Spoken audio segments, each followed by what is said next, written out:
کی تلاوت کرے تو رب العالمین شک والی عبادت کو قبول نہیں کرتا۔ حضور نے فرمایا جب رب کی بارگاہ میں دعا کرتے ہو ایسے نہ دعا کرو اے اللہ تو چاہے تو میری دعا قبول کر دے، اگر تو چاہے ان شیطا حضور میں نہیں نا ان شیطا اگر تو چاہے گا نہیں، پورے انہمام کے ساتھ پوری توجہ کے ساتھ پورے یقین کے ساتھ اللہ کی بارگاہ میں دعا کرو اور وہاں پہ شک رکھ کر کے تسبب میں رہ کر کے شک میں آ کر کے دعا نہ کرو بلکہ پورے یقین کے ساتھ دعا کرو۔ لا ریب فیہ، اس میں کوئی شک نہیں ہے، یقین ہی یقین ہے۔ اب ذرا اہل بیت کا بھی ذکر ہو جائے، وہ قرآن ہے، یقین تھا یہ قرآن وہاں پہ نازل ہوا جس گھر میں قرآن نازل ہوا اسی گھر میں امام حسین بھی فرما چاہیے، جس سینے پہ قرآن نازل ہوا اسی سینے پہ حسنین کھیلتے ہوئے نظر آتے ہیں۔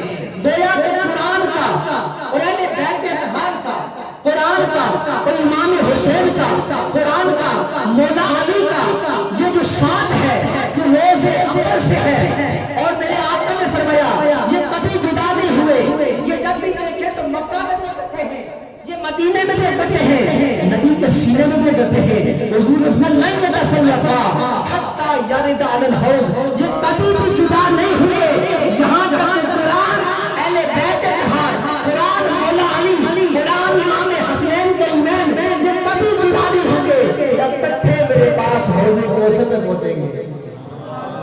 جس سینے پہ قرآن نازل ہوا اسی سینے پہ امام حسین پر نہ چڑھے، تو گویا اتنا یقین والا کلام، اتنا یقین والا کلام آپ کو پورا یقین کہ میں نے میدان کربلا میں جانا ہے، مکہ سے چلے تو قرآن پڑھ رہے تھے، میدان کربلا میں پہنچے تو قرآن پڑھ رہے تھے، گویا قرآن نازل ہوا حسنین کے نانا پہ، اس کی تلاوت کا حق ادا کیا حسنین کی ماں نے، اور اس کے احکامات کی تکمیل کو مکمل کیا، تکمیل کی میدان کربلا میں نیزے کی نوک پہ اپنا سر رکھ کے اس کے احکامات کی تکمیل کو تو قرآن کی تلاوت کر رہی ہے، جھولا جھلاتی ہے تو قرآن کی تلاوت کر رہی ہے، گھر میں جھاڑو دیتی ہے تو قرآن کی تلاوت ہو رہی ہے، چکی پیستی ہے تو قرآن کی تلاوت ہو رہی ہے، گویا کہ بچے پہ دودھ بنا رہی ہے تو قرآن کی تلاوت ہو رہی ہے۔ پھر امام نے اس پنکا وعدہ کر لیا کہ میری ماں آپ سے میرا پکا وعدہ ہے کہ جھولا جھلا کر دودھ پلا کر جھاڑو دے کر چکی پیس کر قرآن سنانا آپ کا کام ہے، اور پھر نیزے کی نوک پہ میدان کربلا میں اپنے سر کو رکھ کے قرآن کی تلاوت کر رہی ہے۔ حسین کا کام ہے، لا ریب فیہ، اس میں کوئی شک نہیں ہے۔ یہ قرآن نسبت مصطفیٰ میں پڑھا جائے تو پھر مزہ دیتا ہے، پھر یہ ذریعہ حیات بن جاتا ہے۔ یہ قرآن حیات ہے، مومن کی زندگی ہے، یہ ہماری بیساکھی ہے۔ اب دیکھیں علامہ اقبال رحمۃ اللہ علیہ آپ کے پاس کو ملنے کے لیے گیا تو اس نے دیکھا وہ صوفی ملنے کے لیے گیا تو دیکھا کہ علامہ اقبال رحمۃ اللہ علیہ کے سامنے میز ہے، میز کے قرآن کتابیں ہیں، کتابوں کے اوپر قرآن پڑھا عام حالت میں۔ تو اس جانے والے نے پوچھا کہ شاعر مشرق بھی ہیں، علم دوست بھی ہیں، علم کے ساتھ شغف بھی ہے، اور آپ تو اللہ کے ولی بھی ہیں، اور قرآن بھی عام حالت میں سامنے رکھا ہوا ہے، آپ کیا جواب دیتے ہیں؟ آپ کہتے ہیں ذرا یہ بتاؤ کہ اگر کوئی بندہ معذور ہو تو بیساکھی اپنے پاس رکھتا ہے دور رکھتا ہے؟ کہا بیساکھی تو پاس رکھتا، اقبال قرآن کے بغیر معذور ہے، یہ چلتا ہے تو قرآن کے سہارے، یہ بولتا ہے تو قرآن کے سہارے، اس کا بیٹھنا اٹھنا اوڑھنا بچھونا یہ قرآن ہے، گویا کہ یہ میری بیساکھی ہے، اگر میں دور رہوں تو میری زندگی میں جینا حرام ہو جاتا ہے۔ یہ وہ قرآن ہے جس کی وجہ سے آج اقبال سانس لے رہا ہے۔ اس نے کہا لوگوں وہ معزز تھے زمانہ میں عامل مسلمان ہو کر جنہیں تم پڑھتے ہو تاریخ میں کہ انہوں نے دریائے دجلہ سے کہا کہ دریائے دجلہ راستہ چھوڑ دے، جن کے لیے دجلہ کا دریا بھی راستہ چھوڑ دیتا ہے اور وہ اپنے گھوڑے دریا میں ڈالتے ہیں، تو تاریخ بتاتی ہے کہ دجلہ کا دریا اپنے چوبن پہ بہ رہا تھا جب حضرت ابو وقاص حضرت سعد بن وقاص اپنا گھوڑا ڈالتے ہیں تو دریائے دجلہ سے دور آسمان کی طرف جاتی ہے۔ یا وہ لوگ جنہیں تم دیکھتے ہو کہ دجلہ میں گھوڑا کرتے ہوئے پار کرتے ہیں، ان لوگوں کو تم دیکھتے ہو تاریخیں پڑھتے ہو، کیا وجہ تھی ان کے کامیاب ہونے کی، کیا علامت تھی؟ اس نے کہا وہ معزز تھے زمانہ میں عمل مسلمان ہو کر اور ہم خار ہوئے تارے چکا، دست و دست دریا بھی نہ چھوڑے ہم نے. یہ قرآن کا فیضان ہے. کیا فیضان ہے؟ دست و دست دریا بھی نہ چھوڑے ہم نے، بحر ظلمات میں جلا دیے گھوڑے. صرف فیضان ہے تو قرآن کا ہے. میرے آقا نے فرمایا خیرکم من تعلم القرآن وعلمہ. تم میں سے بہتر وہ ہے جو خود بھی قرآن پڑھتا ہے اور لوگوں کو بھی قرآن سکھاتا ہے.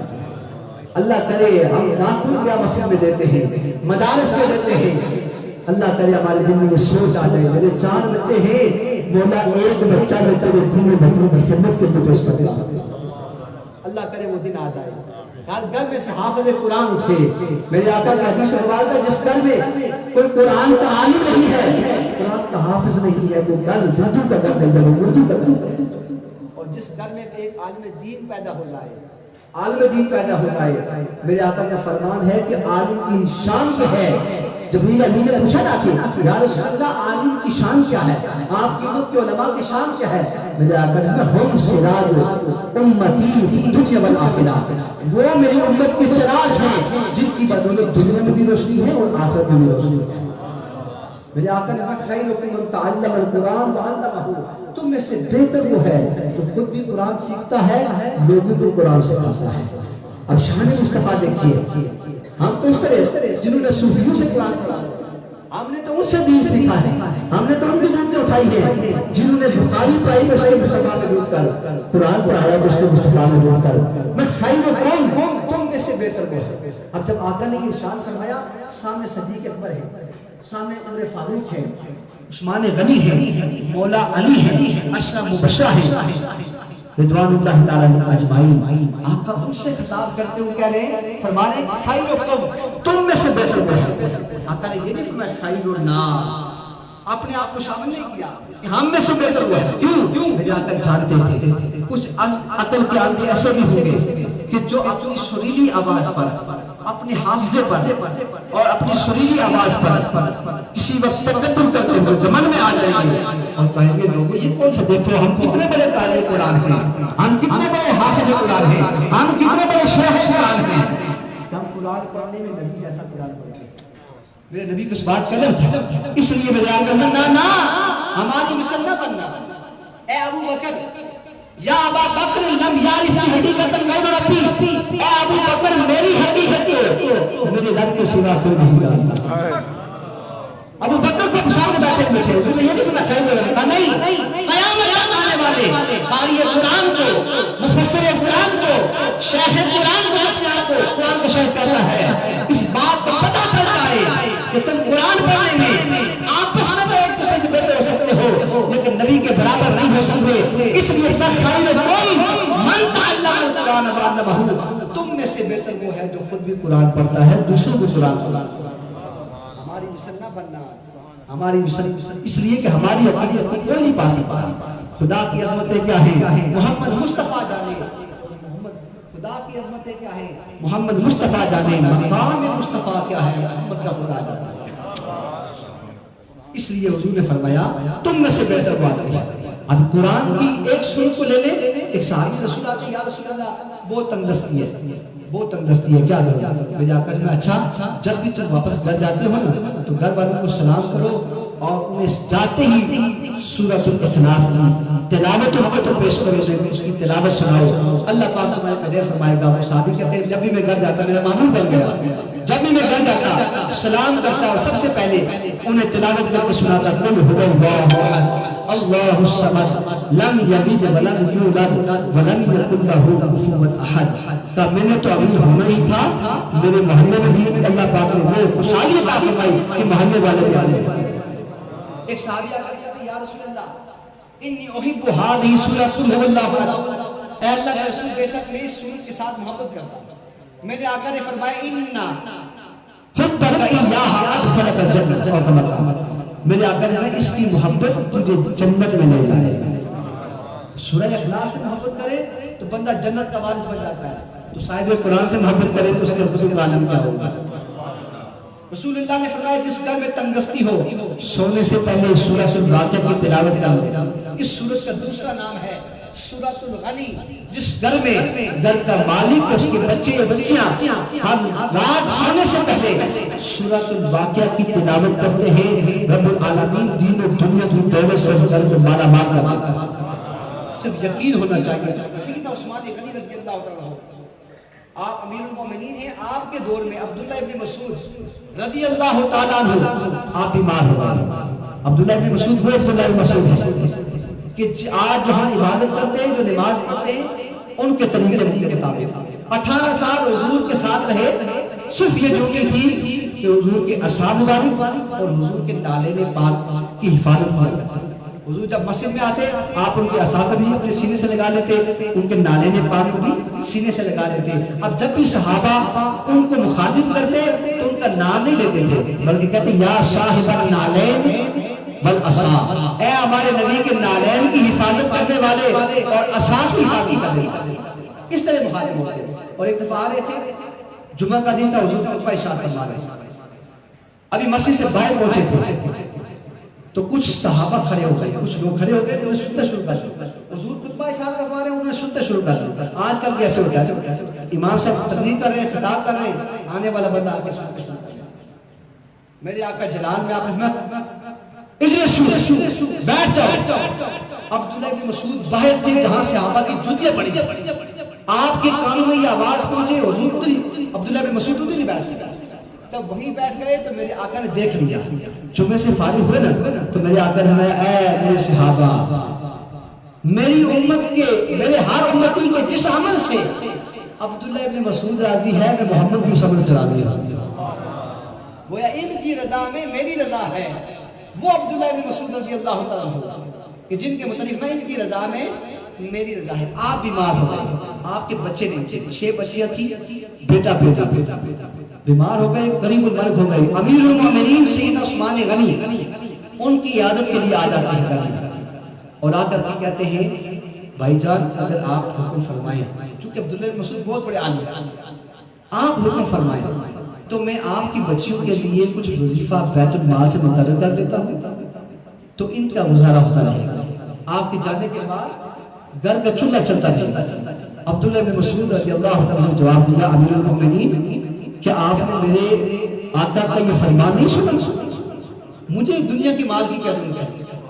جب سے میں نے یہ سنا ہے میں اس نسخے پہ عمل کرتا ہوں.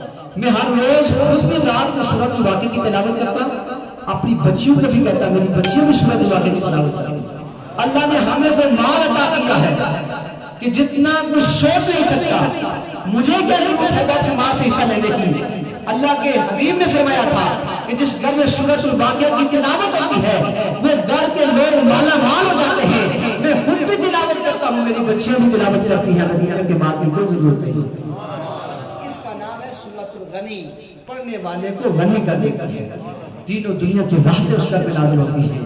میرے آقا نے فرمایا جس نے اپنے سینے کے اندر قرآن کا کچھ حصہ محفوظ کر دیا یا سارا قرآن حفظ کر لیا, اس کا مقام یہ ہے کہ لو جعل القرآن فی احاط بخاری کے حدیث ہے, اگر قرآن کو چمڑے میں بند کر دیا جائے ثم القی فی النار, پھر اسے آگ میں ڈالا جائے محترقہ, اور کما قال حضور فرماتے ہیں وہ آگ اس چمڑے کو نہیں جلائے گی.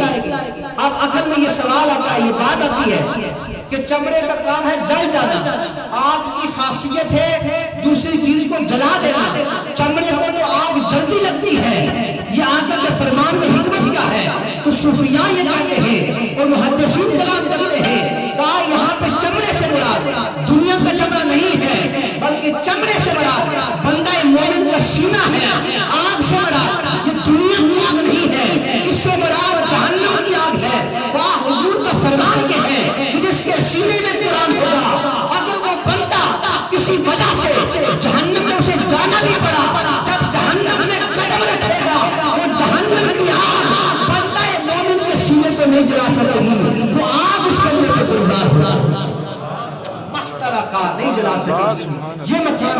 کا جو قرآن اپنے سینے میں سمو لیتا ہے، اور جس گھر میں حافظ قرآن ہو اس گھر کے اندر اللہ پاک اس گھر کو مالا مال کر دیتا ہے۔ ہم نے عہد کرنا ہے کہ اپنے بچوں کو قرآن کا حافظ بنانا۔ یہ مادیت کا دور ہے۔ مادیت حدیث پاک کی روشنی میں مادیت دو چیزیں ہیں انسان کی زندگی میں، اور ان دونوں کو جو بندہ سامنے رکھ کے چلتا ہے وہ کامیاب ہے۔ اگر صرف ایک مادیت ایک روحانیت۔ مادیت کیا ہے؟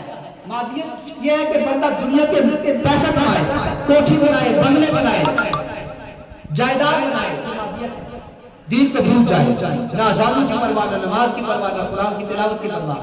روحانیت کیا ہے؟ روحانیت یہ ہے کہ اذان کی آواز کانوں میں پڑے تو سیدھا مسئلہ۔ اگر کوئی بندہ تہجد پڑھ رہا ہے تو بندہ کوشش کرے یہ تہجد پڑھتا ہے تو میں بھی ابابیل پڑھوں گا۔ اگر کوئی بندہ 5 وقت نماز پڑھتا ہے تو دیکھنے والا یہ کوشش کرے کہ میں تہجد بھی پڑھوں گا، 5 وقت بھی پڑھوں گا، ابابیل بھی پڑھوں گا، اشراق بھی پڑھوں گا۔ ایسا مقابلہ ہوگا، یہ ہے روحانیت۔ تو فرمایا جس نے کامیاب زندگی بسر کرنی ہو، جب مادیت کی بات آئے تو اپنے سے چھوٹے کو دیکھیں۔ ایک بندے کے پاس کچا مکان ہے تو اسے کوٹھی دیکھ کے دل کے اندر کوئی چیز محسوس نہیں کرنی چاہیے، بلکہ نیچے کی طرف دیکھنا چاہیے جن کے پاس زمین پہ سر چھپانے کا کچھ بھی نہیں ہے، فٹ پاتھ پہ سوتا ہے۔